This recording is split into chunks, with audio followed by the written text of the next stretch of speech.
Ya solo bandeko balingami na kombo na Yesu Kristo oyo azali mokonzi mpe nkolo na biso. Nde yango tosangani susu na kati na libota mokona lelo yenga oyo tozalingi kolinga kokumisa Nzambe oyo asepelaki ete biso tozala na bino elongo na kati na bandako na bino na bisika nyonso oyo bozwami oyo bozali kolanda biso. Kimia ya mokonzi na biso Yesu Kristo eza na bino. Na yango avant tobanda tokende kobondela Nzambe na bilaka tata na Yesu Kristo mokonzi na biso. Papa, merci pour ngonga kitoko oyo opesi biso ya kosangana. Ata bakangi bikuke ya ba église kasi bakangi yote parce que yoza na biso elongo. Merci pour ngonga kitoko opesi biso na nzela na molimo na mosantu. Totombeli yo elenga oyo nkolo kamba biso na kati na liteya oyo ba nyonso bakolanda biso bazwa kimia na mitema na bango. Elonga na yo Nzambe kozali kolona nyonso nde totelemeli lingu ya nyonso na monguna na kombo na Yesu Kristo tobakitika dikauki. Amen. We na yambo pe ya biso ko banda yenga na biso na pesi vraiment na kombo ya libota mobimba. Mes condoléances na famille ya Kondo oya Tikabiso, que son âme repose en paix. Mouchebele, révérend bishop oya Tikabiso, année passée, et maman Rosiane avec Tikabiso, na boye ndeko Titi à Tikibiso, na kombo ya libota nangai, na kombo pe ya mwana nangai Omba Rosiane, na pesi vraiment mes condoléances.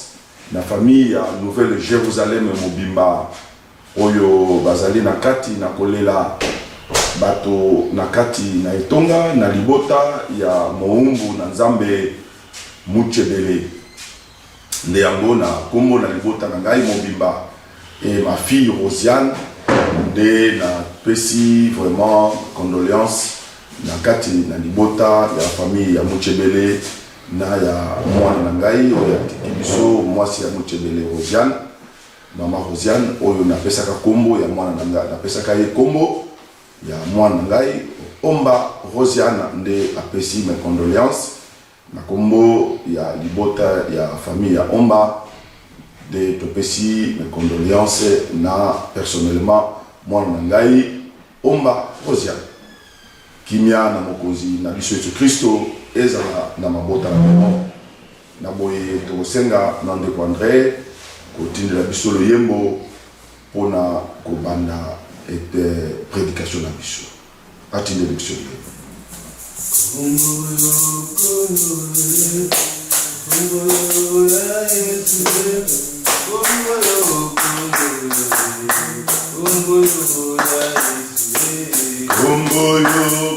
komboyo, komboyo ya Yesu, komboyo, komboyo, komboyo ya Yesu, komboyo, komboyo ya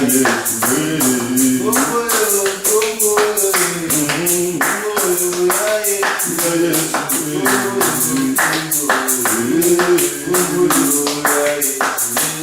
Komboyo, komboyo, komboyo ya Yesu, elonga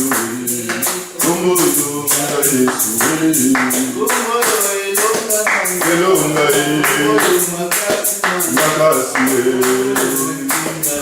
nyamyanga. Komboyo, komboyo, komboyo ya Yesu, komboyo, komboyo,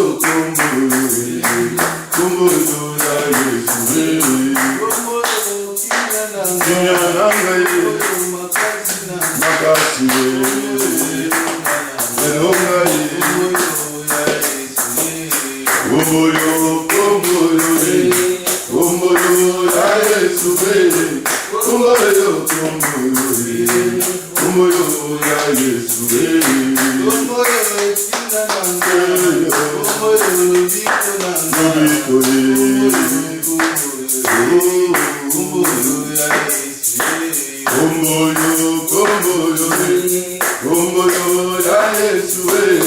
Komboyo, komboyo, komboyo, komboyo,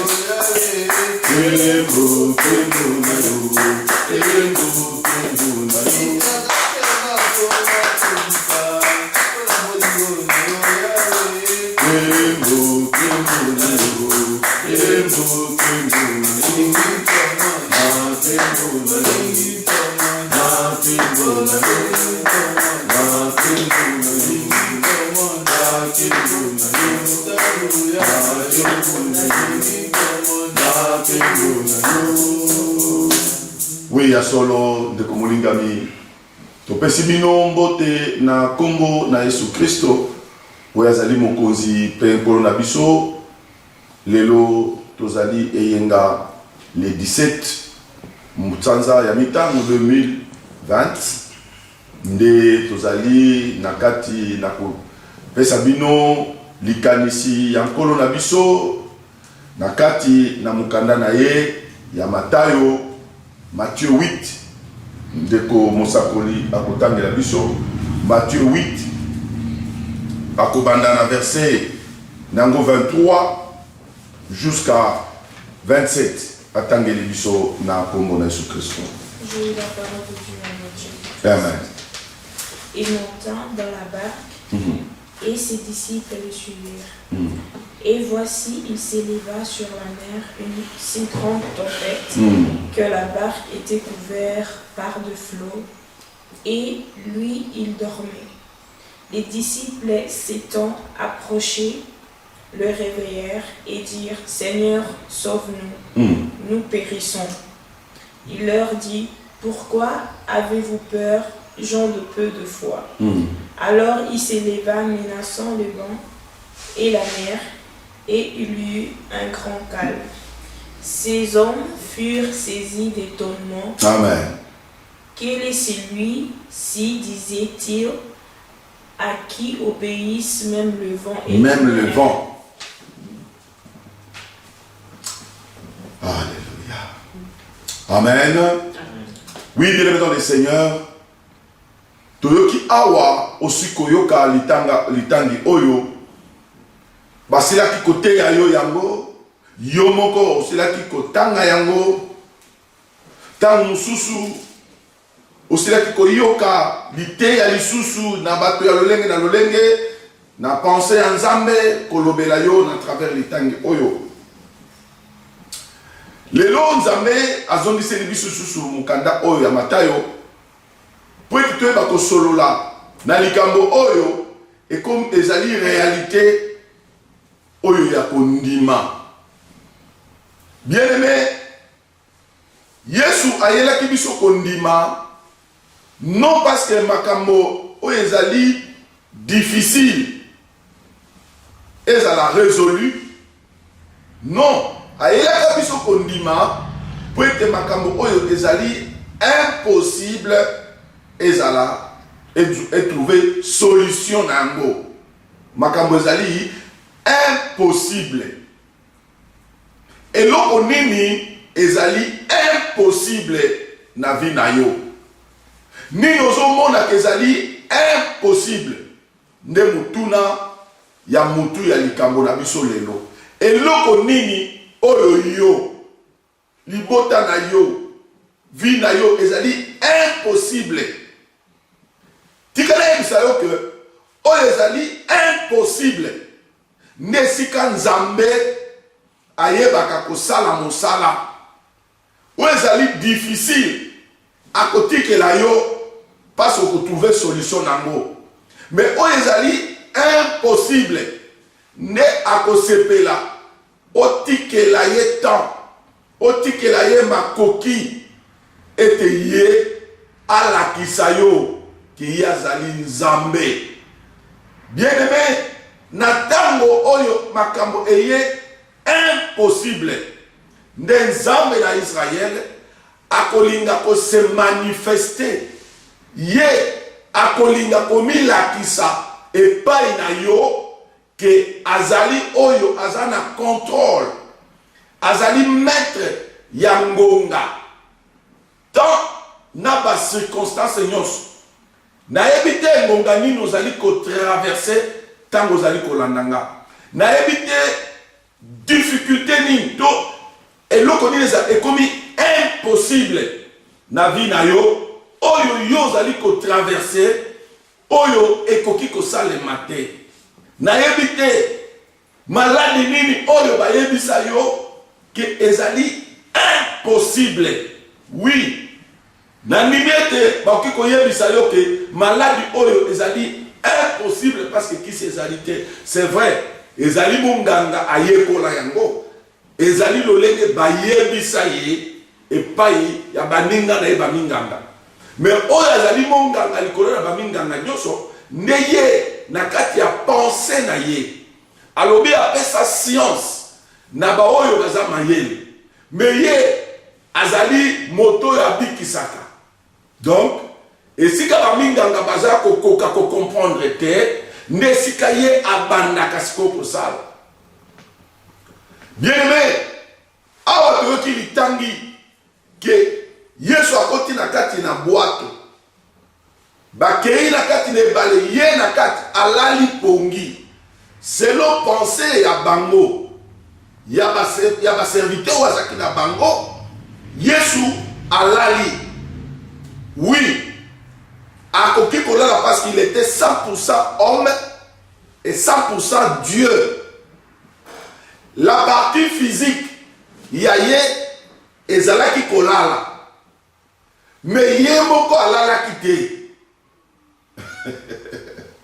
alléluia partie physique na ye elalaki epemaki wana bazomona yango mais ye moko abandaki komona bango ye azomona bango makambo nyonso ezoleka azoyeba bien aimé nayebi te likambo nini ezoleka na vie na yo nayebi te mbonge nini oyo ebeti yo mbonge nini oyo eleki mayele na nkolo soki ezali na eloko oyo omoni ke non Dieu est incapable ya kosalela yo bikama benga ngai tolanda bande oyo nzambe na bikamwa avant bande oyo esila okutana na guérison na yo okutana na loboko na nkolo parce que il est la solution de ta vie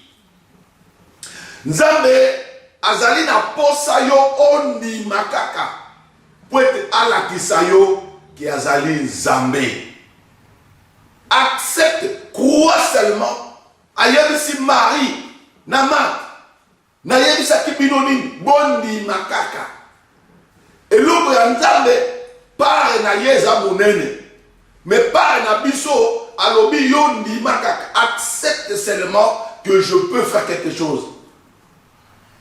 Est-ce que tu as okutani na aveugle atuni est-ce que nga nakoki kosala eloko nini est-ce que moi je peux faire quelque chose bien aimé yesu azali kotuna yo na tongo na lelo le 17 saza ya mitano oumeli na kati na difficulté wana oumeli na kati ya impossibilité wana il te pose la question est-ce que ye akoki kosala quelque chose na problème oza nango est-ce que akoki kosalela yo quelque chose atotuna o motuna mbonge oyo ezali kobeta na kati na vie na yo na kati ya baaffaire na yo na kati ya nyonso oza nango bosenga nayebi te motema na yo nde yebi mais est-ce que tu acceptes maintenant la ntango nazoteya que ye ele capable ya komemela yo esika ezali impossible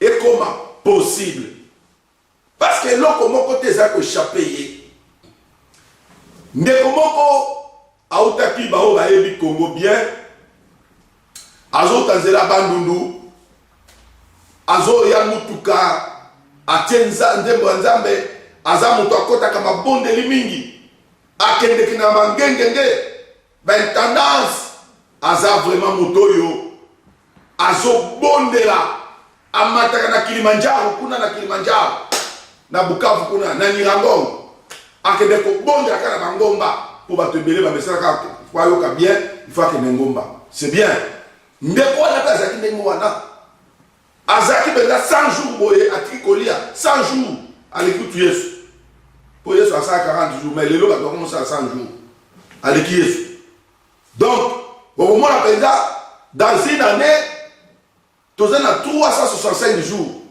mais au moment là pour toi na bandi ma bonne de 100 jours assis ici à peine 2 semaines 100 jours donc na 365 jours il y a ali à kaka ceux qui 65 jours ceux qui 165 jours 200 jours il y a année il y a ali en aïe gloire à l'Éternel poisa makasi mais ndeko wana zaki ndengo wana azwa koya na mutuka na ye bien aimé dans le Seigneur bino moko boyebi bangomba ezali wana tango koma na mai ndombo ezalaka ngomba kotoyo balabala epi libulu okomona banzete ya milai soko telemi bozomona ngo ezali ndeko wana azoya elengi ya koyemba ya kutia nzembo ya Nzambe ndenge ngana lingaka nzembo ya sœur nangai Marie Misam oyo na lingaka mingi son âme repose en paix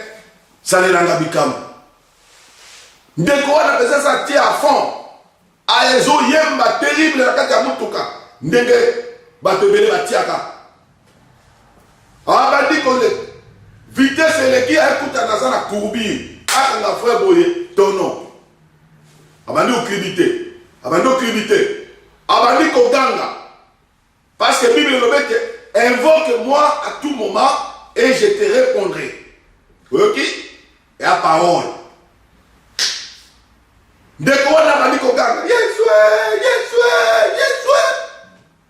Tellement sommona, aye komi kuta. Asimi zete. Zete amulai, mena songe. Atala na se, voiture na ye zozika. Voiture na ye. Je m'excuse. Ezozika musika. Atale akusala ndengeni. Abandi kobelela. Yesue naza diake na yo, naza boy alakisi makambo nyonso ndenge batu na prière lelo. C'est comme si oyo bapesa Nzambe wana ndifo babanda kolakisa ye. Ah ndeko. Bon pe Nzambe apesa yo. Soka la question ndenge abatela o depuis libumu. Ndenge ozokola. Ye pa bando la kisao na salela oboy. Non, Nzambe aza moto akolakisa te makambo yo salela ye. Po ayebi yango, yo moni aza baba, aza bebe. Non, ayebi maka eza na buku ne kaniselo na ye ezali. Ezali yo te ko kanisela ye. Mais quand cela ne tient, occupe koloba na ye, nga mumbu na yo, nazali ko salela yo. Ndeko na bandi ko rappeler Nzambe, eza pe mabete. Abandi ko rappeler ye. Rappeler Nzambe makambo ya salela yo. Eza te yo salela ye. Po yo salela na Nzambe loko te. Ye na salela ko leka. La kisa ye, oyo makambo ye asala na yo. Tala nesika bokoyoka na ye. Bien aimé, ndeko wana banda koganga me mutuka na ezo sika. Na sena ye musika. Agangi ayoki mongongo kouta na likolo. Ah, atangi kombo na ye. Lokola yo bakotanga kombo na yo. Ndenge sikoyo Yesu azali kotanga kombo na yo na kati na message oyo. Yoka ndenge abengi ye. Ndeko songolo. Ndenge tia kombo na place wana. Ngai oyo zo benga Nzambe na Israël. Nzambe ya Abraham, ya Isaac, ya Jacob. Tika nzete ngai na lakisa yo ke nazali Nzambe. Bien aimé, ndeko wana atali na se musika voiture ezozika. Atika te. Mais aza mutu alela prière. Aza mutu alela kopesa nzambe kokabela batu biloko. Okoma na ndako na yo kolomba te sa kolia. Ndeko moko na bonzambe okozwa ye na reproche moko te. Bien aimé, atali na se amoni ke mutu kezozika musika soki alashe ava akoma kuna akopanzana akobuka na bukana kati na bongo na ye akobuka na bukana e okoma ete abeleli Yesu mpona mbala misato mbala mibale mongongo ebimi lisusu la même chose tika nzete ngai nalakisa yo ke nazali nzambe ateli na se mutu kezozika aosala nini. Bien aimé dans le Seigneur, je sais que dans moment difficile impossible aux alliés qu'on traverser parce que c'est comme impossible pas na kobota kobala et comme impossible na yebite santé na yo et comme au moment nango impossible. Mais il y a une chose oyo Yesu azali ko yebisa yo lâche seulement. Lâche. Est-ce que vous accrochez wana que c'est fini pour moi? Moutouana, il s'est accroché dans cette en croyant que c'était des solutions. Abeli Yesu pour la troisième fois. Tant sous yo, au son matin ba mangengenge, au son matin tendance, au son que nana mirambong. Oso mata na kalamabenge kula na ngomba ya oyo babengi na ngomba ya lenge. Oso mata kuna oso bondela ndenge olingi. Okenda na bazamba ya ndenge na ndenge. Na ba prophète, na ba apôtre, na ba archbishop, na bishop, ba memayo, ba mususu osala tout. Mais likambo oyo matelaka kuna otikala kozwa solution te. Maintenant pona yo oso kangi nzete wana lobino naza na solution susu te. Pour la troisième fois mongongo ebimeli ndeko wana tika nzete wana ngana lakisa yo ke nazali nzambe. Oh bien aimé dans le Seigneur, ndeko wana atikali kokangaka nzete akomi kobelela nzambe Yesu Kristo azo yanola susu te. Pourquoi? Parce que nako simba nzete suka lingaka lembaka akotika. Bien aimé, likamoza nango soki yo ndozo luka solution yo moko ti okolemba, tu peux même te suicider. Tala okomi na esprit ya suicide. Okomo linga o se suicider. Na ebite pourquoi nzambe azolobela mutu moko na tongo la lelo. Okomi na désespoir. Okomi ko kanisa makambe komi koyela yo ebele na kati ya bongo na yo. Nzoka de nzambe aza musika na yo te. Apembeli na yo. Aye na tongo oyo pona koyebisa yo ke oyo zo mona impossible. C'est possible à celui qui croit. Ndeko wana bosali ke nzete oyo ya kolemba suka kotika yango. Pourquoi ne pas décider maintenant kotika la Yesu place ya problème na yo? Pourquoi ne pas se décider maintenant que Yesu azwa kiti ya décision na yo? Parce que le monsieur il a décidé de garder étape et anxiété. Alors que étape et anxiété, il faut qu'on boukana. Tant que ça na poids. Et poids na ye, nzambe na bane ko tia anxiété wana e boukana te. Et l'autre mususu okolemba na maboko. Parce que vous avez la force ya maboko ya bomoto. Oze bendete, oza pe robote.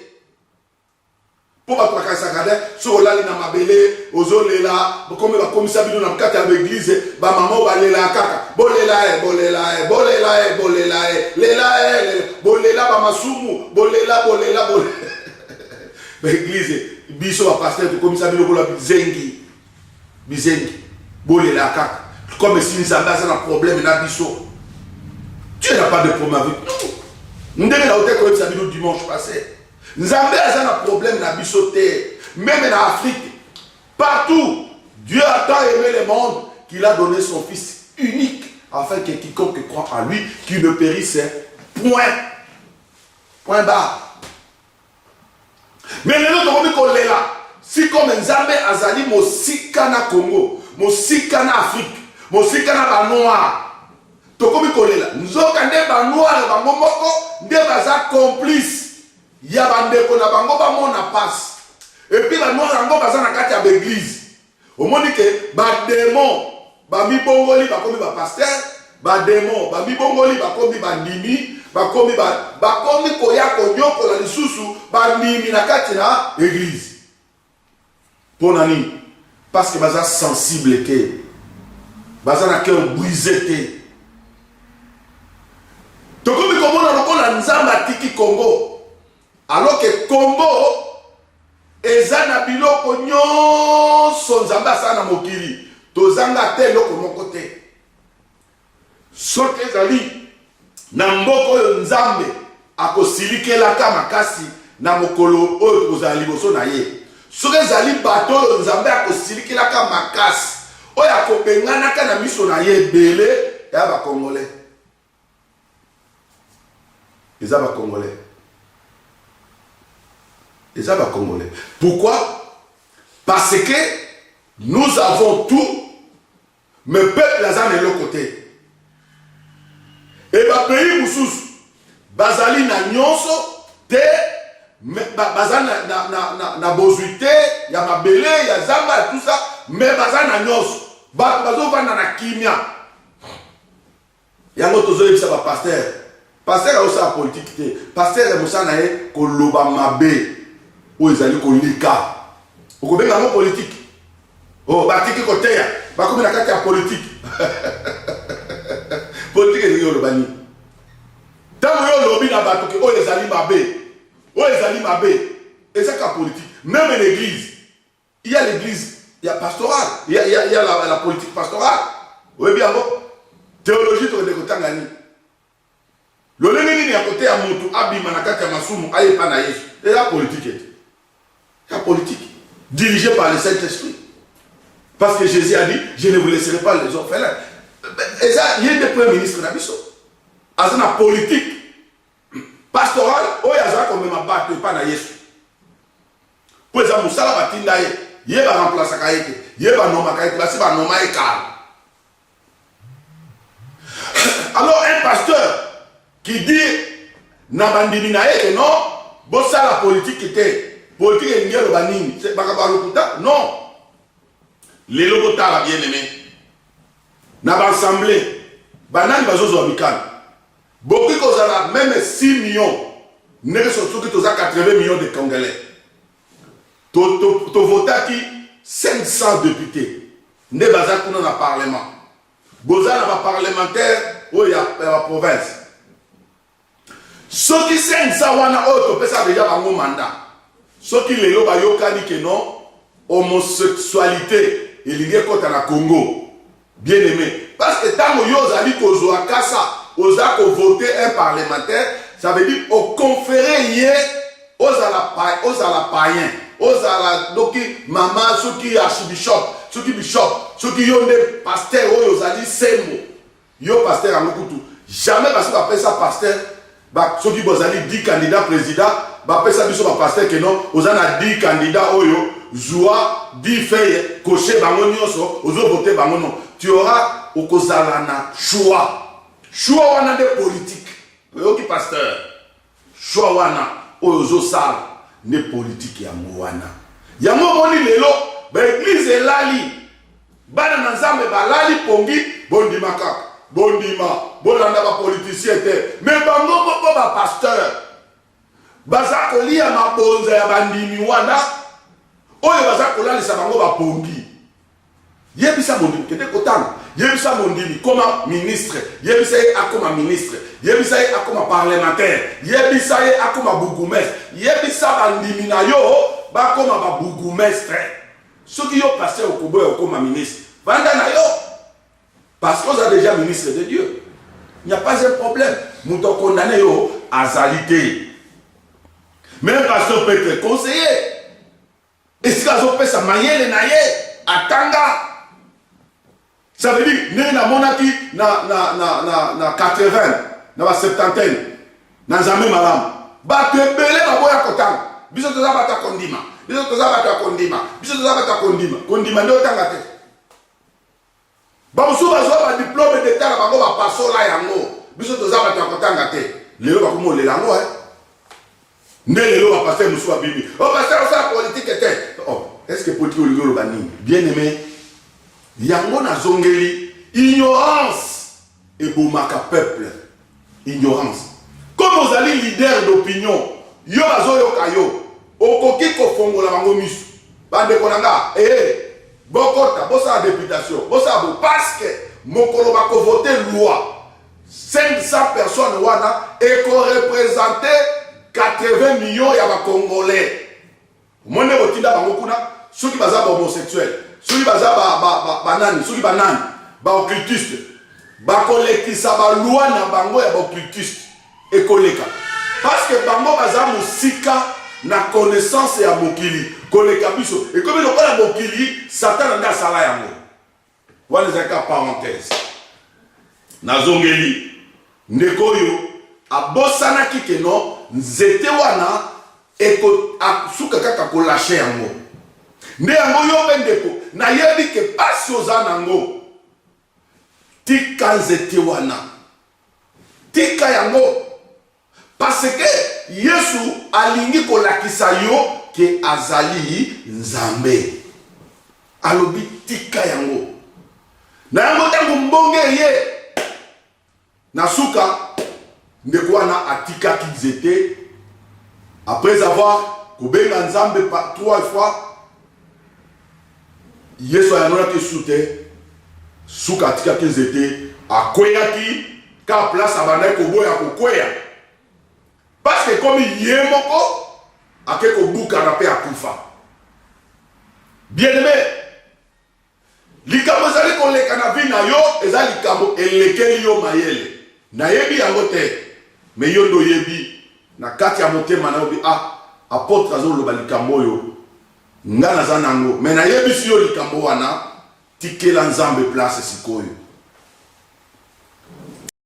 Place yo ndimaka kake elongo na Yesu Kristo yo komona bikamwa na ye yebisa ke maintenant likambo na nga oyo na komitungisa lisusu te na mitiki na maboko na yo nkolo na nga nde libondeli na yo natindi yo osala lelo na mitiki na maboko na yo yo nzambe na Israel komo oyebisi nga natika na maboko na yo na mitiki na maboko no sikoyo parce que ozali lokola ba memi on kati ya mutuka mutu ayokeli yo mawa bato ebele baza ndenge wana kati ya kondima soki natali bato na kati ya kondima okomona bango baza lokola bato oyo azoya na kifunda na ye soki asaki ya makala soki amemi yango na mutu soit na deli alebi na kati ya nzela mutuka etelemi mpo bamema yo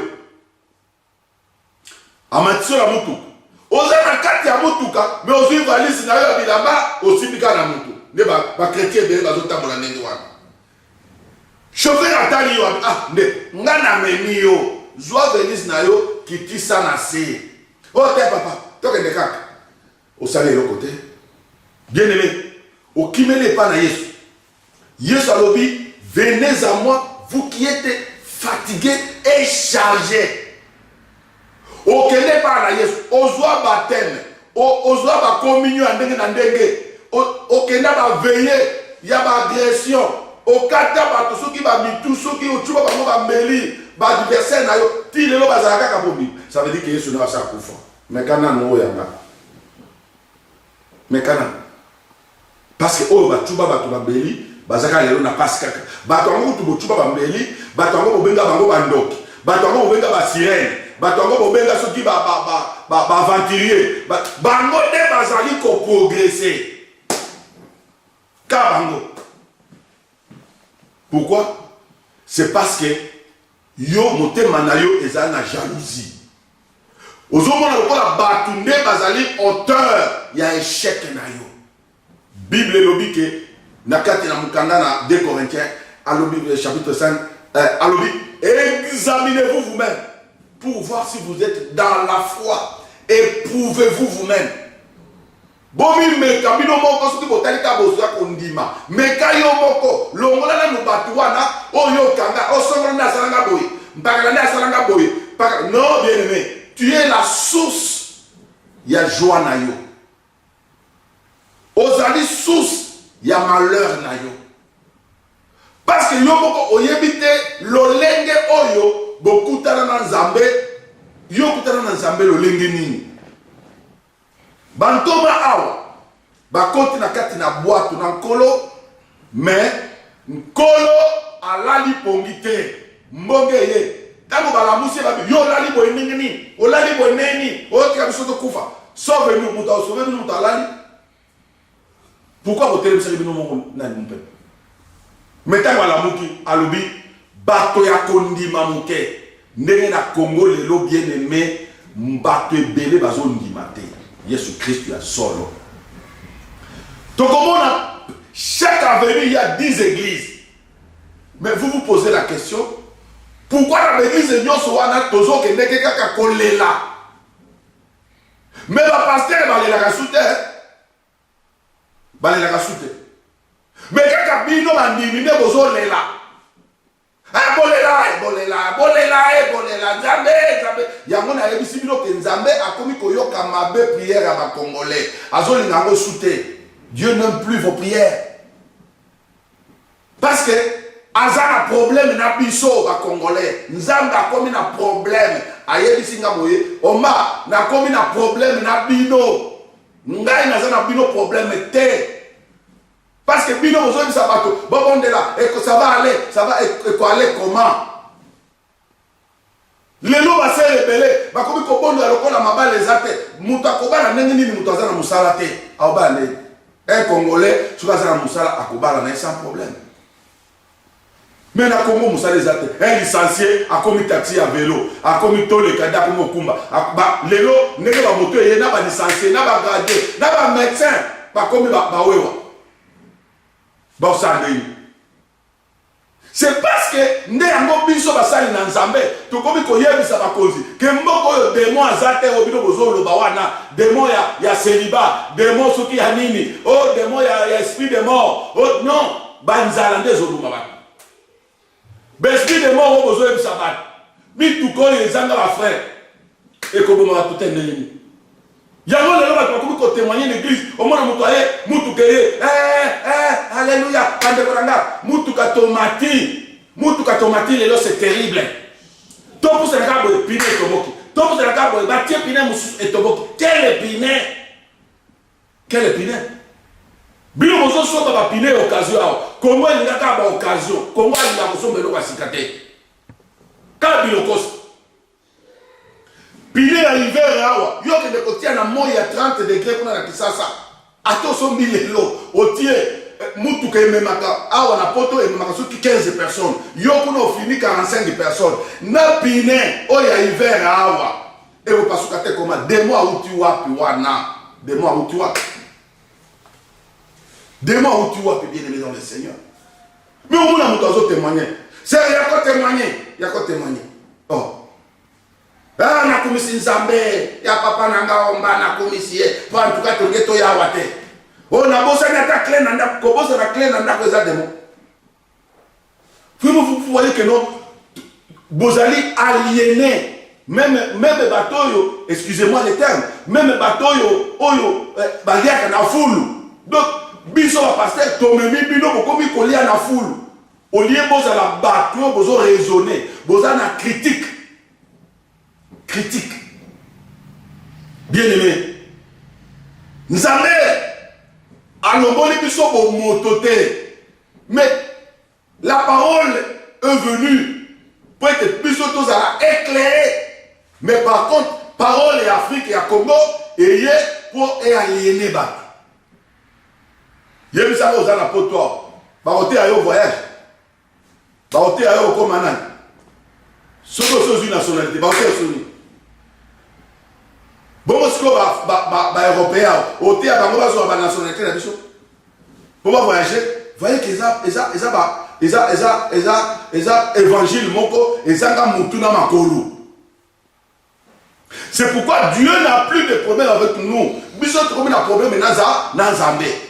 Pour mon peuple, ils ont dit Congo. Ce qui a solo, ils ont solo. Pasteur, ils ont dit ignorance. Biso basai na Zambé, mais le peuple congolais a un peuple éveillé. Ndenge banani ya bere bazalaki. Okoyebisa moto abere te ke non. Bondela lela masumu na yo lokola na Congo. Tozo lelaka Congo esalaka masumu nini? Masumu nini au Congo esalaka oyo mbonge oyo. Mbonge ezoya na bakozi ya mboka. Toloba te. Tokoloba kaka parce que c'est une vérité. Richesse za mboka wana oyo Nzambe apesa biso oyo ate ovani na ndako bakoki kofuta yo kolta ya ndenge wana bien aimé nga na vandena na koli na somenki kalima bana somenki bayebi kasiterik kolta kuna kala e bandaki ko ezobimati lelo mais comment bato mosusu bazozwa kolta na biso bazotonga bamboka na bango ekomi luxe. Mais kaka biso na Congo, c'est parce que bango basimbi zete mabe balingi kotikela Nzambe place te asala na Congo. Ba pasteur basimbi zete mabe, ba chrétien basimbi zete mabe ya kolelisa kabana. Ba maman pleureuse, ba papa soki ba katière, ba komi na kati ya Congo na kati ya l'église pour ne pas affaiblir mémoire ya bana Nzambe. Dire au gouvernement que non, biloko ya mokili oyo ndenge bazwa biso ba pasteur, ce qui est à César, à Dieu ce qui est à Dieu. Ah bon? Mais oui, c'est vrai, à César ce qui est à César. Déjà le cours en mathématiques. Ensemble A. Na 4 ensemble A, et un ensemble B. Sous-ensemble. Na 4 ensemble A. Et na 4 ensemble B, et un élément C. Maintenant, Mongo, ne C. César, ne B. Nzambe, ne ensemble A. Tant que Yesu a yebi si bango donner à César ce qui est à César, à Dieu ce qui est à Dieu. À tout le monde, il y a César. Et donc il y a César, et ça a image à nan. Il y a Nzambe. Est-ce que César a un à diable? César a un créateur en Nzambe. Yango Yesu a yebi si bango, yango bino ba politicien, boko tsa biso na kola na pongi to lobate. Oh pasteur ce qu'a lobby, ah païen. Non, yon de païen parce que ça mouyibi. Au vendredi, bah dîme, ou bah offrande, bah cotisation à l'ukuta. Aux amoyib. Aux hommes. Yango même la l'église, bozo linga batu batangate, parce que batu bakomo na clair. Bolingi batu batangate. Bovan si ba maman wana baso bateka ba matembele, bandunda ba ngai. Eh maman lela kaka, moko yo demo vendredi. Ah, moka ni ah wana poto demo azate. Mais bango bazo tonga. Bango ba otonga. Ndiango, ce qui va lobby que ensemble A est un élément, ensemble B est un élément C. Ndembongo ya nyandeko César. Yeboko César ndé ensemble B, ensemble B c'est la carte ensemble A. Ce qu'on tanga ka pasteur, on doit comprendre le qu'on a zolo. Mais parce que yo tangate, on comprend de l'autre côté que César mbongo oui yenda fabriqué yango. Eza lokola yo ndako vanda ka pasteur. Oui, eza ya yo, mabele ya yo. Yoza nani. Oza mutu na Nzambe. Ça veut dire que tout ce que tu as c'est pour Dieu. Yango yeso ayebisi bango abinyoso César azanango eza ya yete. Ceux qui vont pécher ya yete aza ya Nzambe. Ça veut dire nyoso eza ya Nzambe. C'est ça pasteur. Zalaka ta na moi logique. Zongela ta classe. Okozana logique. Ozana logique. Yango moni lelo même foi eza kozala exercer na l'église na biso c'est parce que bato baza aliéné Yesu a même si la école jusqu'à quand? Jusqu'à quand? Bien aimé, Yesu a tout mis au lélo, na tout le monde a lélo. Jusqu'à quand? Jusqu'à quand? De autant il a besoin pour la poursuite qui ça. Dans Matthieu 9.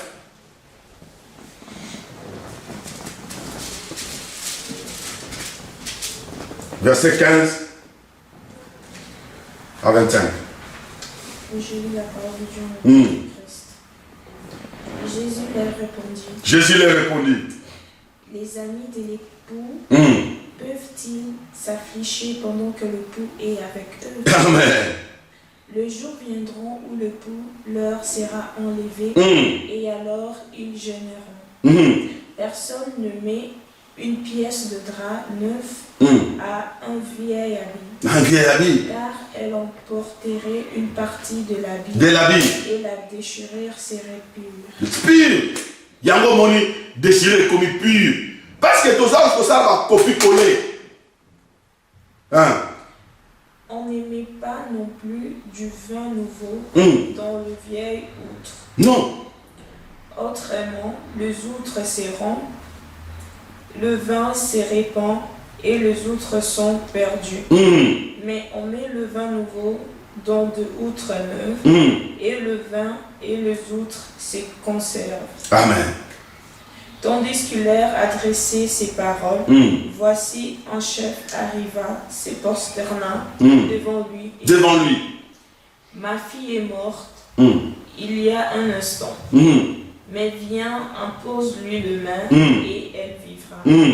Jésus s'éleva et le suivit avec ses disciples. Et voici une femme atteinte d'une perte de sang depuis 12 ans s'approcha par derrière et toucha le bord de son vêtement. Car elle disait en elle-même, si je puis seulement toucher son en elle-même, je serai guérie. Jésus se retourna et dit en la voyant, prends courage ma fille, ta foi t'a guérie. Et cette femme fut guérie à l'heure même. À l'heure même. Lorsque Jésus fut arrivé à la maison du chef et qu'il vit les joueurs de flûte et la foule bruyante, il leur dit, retirez-vous.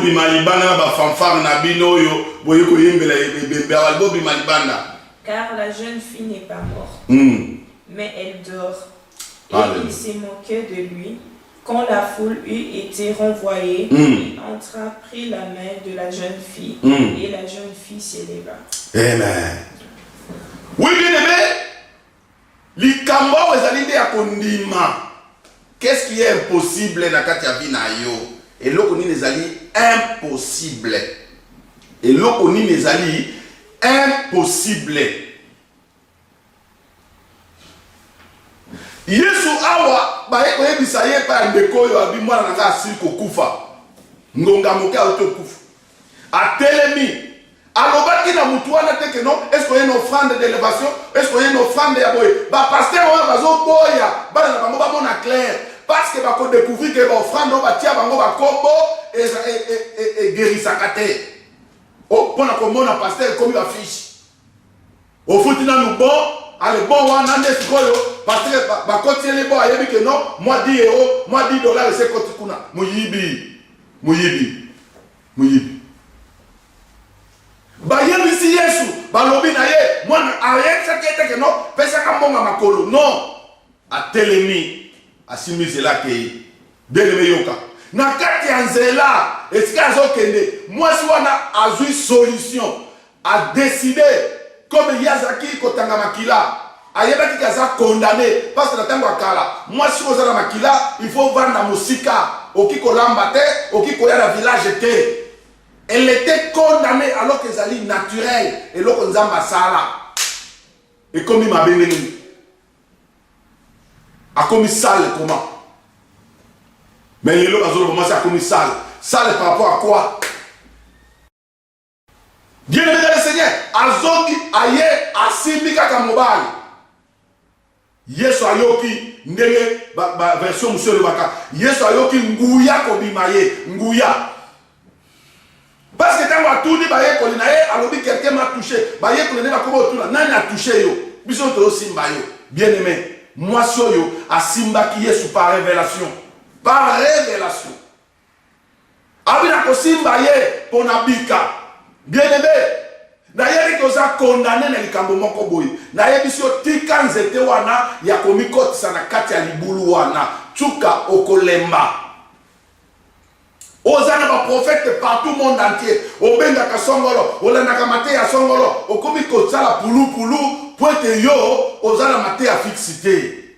Kondima na yo basi ba longola. OK pas pasteur, oyo kinengo zo akondime makio. Tango obenga prophète na yo akitio kondime. Mais moi si yo atuna ki ma motu susute. Ah non non. Il faudra toucher moto. Moi si on a koya kite oh, les autres comme il y a un spectacle. Pour voir que l'église est en option, au moins surtout un protocole. Au moins on a un onction. On a onction. Yes, on a une onction colomba. Onction et ya kapona kobiki sa malade. On commande même temps malade des autres bimaté. Et ça fait que simba yango explique que nous simba dengue. Alors vous imposerez les mains aux malades, ils seront guéris. Vous chasserez les démons à mon nom. Vous chassez les démons, le yomo, na misuna molimu, yamot, ah, au moment la démon, wana, démon kangaye. Oh, patangi démon bambis. Pas qu'on a démon et moussé le kete. Merci. Bokangara bangora. Ah, bien aimé. Vous chasserez les démons. Yesu a bengani ni pepe mabe. Et quand il a nani amona ki yango. Nani. Bayoki ka kona bango bakolo. Bakolo ngulu dini ni babengani na nini. Nani amona ki yango. Ah. Nzambe nanga. Eza passe. Nzambe alimbisa biso ba pasteur. Bien aimé. Yesu nanzela. Moi je suis en asimbie. Ayoki onction ko bimba. Moi je suis en koyakite. Mutu moko amonaki onction ya Yesu na yo pasteur oyo lelo. Okomona biso za onction. Ba to bosa politique ba saba longa na kati onction. Quelle onction ya lukuta? Ya lukuta. Aussi beaucoup mais ça ba verser pour la ya makabo koyoka pasteur asisi ba verser pour na makabo. Oh pasteur, te ali lo ba benga ba to botia makabo sili. Bo moni ko ba matia mutu mususu abanda kote ya pona makabo. Miyibi. Yesu akomi na ndako ya mama oyo ya ndeko oyo abondeli mwana oyo asekwe. Nde na komona la pasteur na kolakela bino mabe parce que bopesi offrande te. Yo la bana nzambe mabe parce que bopesi offrande te. Non bien aimé. Et l'oko nini ezali impossible et pas inayo. Eloni. Moi je me rappelle na Shabunda. Tango na kende côté ya Sangomala. Koleka Matili. Nasali campagne na Shabunda. Ndeko moko ayeko yebisa bao nazaki na bango. Nde mokolo ndeko takolemba azwaki liloba na Nzambe parce que azaki commanda wana. Yenda ayeke kobengisa ngati ne lebo. Ba miracle yo salema ki ne lebo, yenda ayeke kobengisa ngati parce que azaki soda. Naboye batu baye komona ngai nazo prêcher. Batu azali na babito, yakaka na malade yango. Avant na sinsa baye koyebisa ye ke non, ser wana akufi na Matili. Après prière, après côté, après kupanza batu. Maman garçon wana yebisinga alobi muze baye koyebisa nga awa ke moi senga se akufi menga na ndimi na ngate ya toke. Voilà butoyo alinyaki kosimba nzete te. Ayebaki que non, nandi bakaka. Moi ça c'est à confirmer ça sandé. Mais il faut yakato kendeka. Alléluia. Dieu tu es pour kendela ndekwana. Tokuti batwazo lela. Ndenge Yesu akutaki babazo beta bambunda ba abenani bango. C'est la même façon que na salaki. Na benani batu la kata ndako tsika bafandaki balalisa ki wana na Matili na Shabunda. Na bandi ko bonde. Ngai na deux évangélistes dans na bango na yemoko kolo mwasi kombo ya mwasi wana ebimi na munoko na ngai oyo mama na ya bandeko benge na bomwana muke mbamoko atelemi Gloire à l'Éternel. Oh bien-aimé, il faut expérimenter parce que acte des apôtres est la conclusion que pour la ça l'ensemble inscrit dans acte des apôtres. Et elle était ressuscitée. Allez à l'Emba, dans la loi numéro 10. Est-ce que l'église est là qui est autocommune à Simafiki? Bien aimé. C'était à 10 h. Moi, je suis au Koufa, na hôpital Kimbangiste. Botou na batonanga nyonso l'église. Bazo me maye na mort. Maman na ye, aye na ye, abotoli koko na ye, bazo luka taxi, aye bise nga albi, yo zongi sa mwana nanga, nzambe na yo, azongi sa mwana nanga. Ba protocole ba ngiba pekisa ye na bino botika ye. Na simbi mwana na maboko. C'était à 10 h. Na bana ko pesa séminaire. Et la maman, il y a gouverneur, il y a Kala, il y a banque, Massang, était présente dans la salle. Elle était présente. Na simbi mwana wana, azaki déjà bembe. Na fukami, na bondeli, na bikolo, yo ke la kanga. Mais koyoka te pona lokumu ya kombo na ngai te, mais na kombo na Yesu Christ Nazareth. Amen, amen. Mwana situki abanolela na pesie mama na ye. Liboso ba tutu. Bato bayaki po ba tu na ngai abiki ne basa na ba interview na kimaki. Na bomba naki. Na ko expliquer nini. Un pasteur ne peut pas expliquer un miracle. Parce que miracle les a volonté dans kolo, yenda sali asala kandenga lingi. On peut expliquer nini. Parce que dans le lobby, vous imposerez les mains aux malades et ils seront guéris. Likamwez ali koleka entre le boko na yona mutu, yoza susu wana te. Ndenge David, likamweleka ki entre Mouchaleti na ye, lance pierre na ye, na libanga, kuna ya zaki sute, ezaki intervention na kolo. Ndenge yango lelo, na ndenge na zolo baboye. Liloba o ezali kobima entre nga na yo ndenge ozolanda ngai yeba trebeke Yesu Kristo alinga salela obikamo pe mususu asasalela obikamo na kombo na Yesu Kristo Nazareth. Oui, na yebi eloko nini ozolela te. Ndeko atindela biso lo yembo pour être to clôturer culte la mission à lelo le 17 mai 2020. Nzambe na Israël na lingi asunga yo. Évangéliste Sarah a été la mission.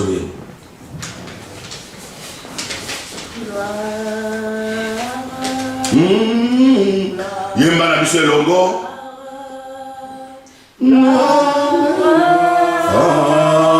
L'agneau, car il est glorieux et digne de régner. L'agneau est souverain. Nous élevons la voix pour l'adorer. L'agneau est souverain. Oh, chantons gloire.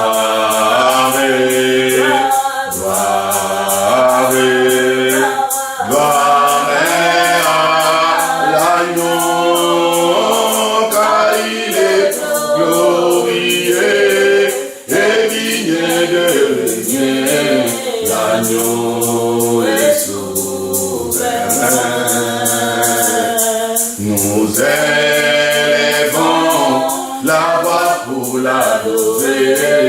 L'agneau est souverain. L'agneau de Dieu souverain. L'agneau est souverain. L'agneau de Dieu souverain. L'agneau est souverain. Colonna di Kamwa. Katana Yesu Christo. Na kombo na yo Yesu Christo Nazareth. Nzambe na Israel. Liboso na yo Nzambe musu azaki te. Sima na yo pe musu akoya te. Na kombo na Yesu Christo Nazareth.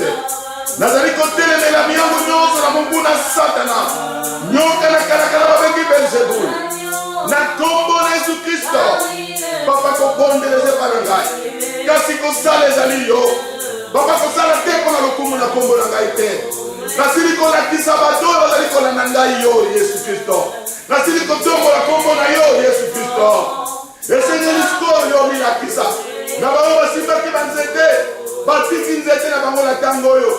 Papa na yebete distance ya kokoya. Bona yezali mo pousser. Papa, c'est moi le boko na yo maintenant. Ba ba bitiki mbeka na kati na boko na yo. Bazali mo kili mo biba. Balandi message oyo. Jamais la bilaka.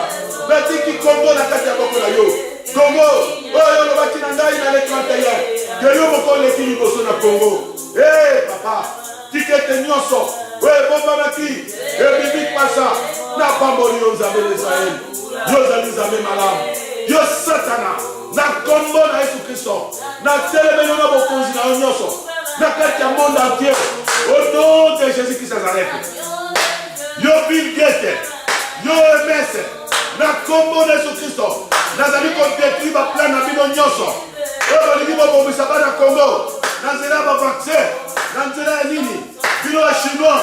Na telemeno bino. Na programme na bino. Au nom de Jésus-Christ Nazareth.